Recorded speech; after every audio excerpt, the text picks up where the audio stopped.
बिस्मिल्लाहिर्रहमानिर्रहीम। अस्सलाम वालेकुम। आज की रेसिपी है चिकन के सीख कबाब जो फ्राई करके बनाए जाते हैं। ये सेम रेसिपी आप किसी दूसरे मीट के साथ, मटन या बीफ के साथ भी बना सकते हैं। इसके अलावा यही सेम रेसिपी जो है इसको आप चारकोल के ऊपर बारबेक्यू भी कर सकते हैं और ओवन में भी बना सकते हैं। इसको बनाने के लिए जो इंग्रेडिएंट्स चाहिए उसमें सबसे पहले चिकन का कीमा है 500 ग्राम्स, 4 टेबलस्पून अनियन का पेस्ट है, 2 टेबलस्पून टमाटो पेस्ट है, 1 टेबलस्पून जिंजर गार्लिक पेस्ट है, 1 टेबलस्पून ग्रीन चिली पेस्ट है, 1 टेबलस्पून फ्रेश कोरिएंडर है जिसको चॉप कर लिया है, धनिया पाउडर है 1 टीस्पून, सॉल्ट है 3/4 टीस्पून, ज़ीरा पाउडर है 1 टीस्पून, रेड चिली पाउडर है 1 टीस्पून और 1 टीस्पून आप किसी भी अच्छी कंपनी का जो सीख कबाब का मसाला होता है उसका ले लेंगे। इसके अलावा एक सीख चाहिए होगी इसको शेप करने के लिए और इसकी फ्राइंग के लिए ऑयल की ज़रूरत होगी। सबसे पहले ये मिक्सचर तैयार कर लेते हैं।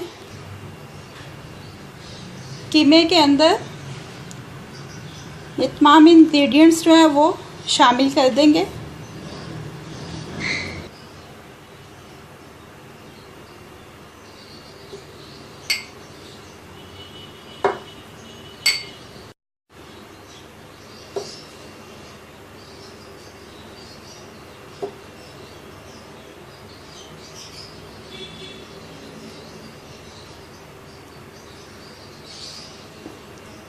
हाथों को आपने अच्छी तरह से वॉश कर लेना है और हाथ की मदद से इस कीमे को अच्छी तरह से मिक्स कर लेना है।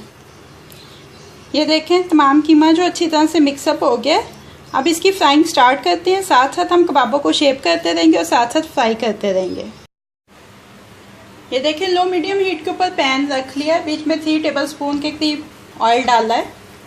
हाथ को भी ज़रा ऑयल लगा लेना है और जिस सीख की मदद से शेप करना है इनको कबाबों को उसके ऊपर भी थोड़ी सी ऑयलिंग कर लेनी है।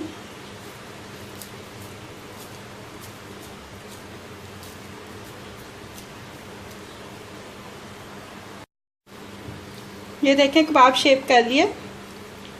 अब इसको बहुत एहतियात के साथ उतार के और फ्राइंग पैन में डाल देंगे। ऐसे तमाम कबाब जो उनको शेप करके फ्राइंग पैन में डालते जाएंगे। ये देखें फ्राई हो गए। एहतियात के साथ इनको किचन टॉवल से निकाल लें।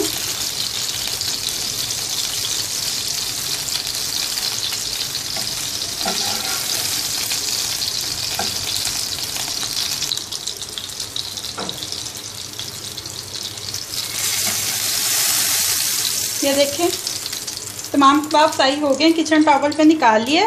अब इनको अपनी सर्विंग प्लेट में शिफ्ट करते हैं। ये देखिए चिकन के फ्राई सीख कबाब जो उनको डिश आउट कर लिया। इसके साथ हम अनियन का सैलेड जो बारबेक्यू के लिए स्पेशली वो और मिंट रायता ये सर्व कर रहे हैं। इस अनियन सैलेड और मिंट रायता की रेसिपी का लिंक आपको जौन सा डिस्क्रिप्शन में अवेलेबल है। ये अब रेडी टू सर्व है।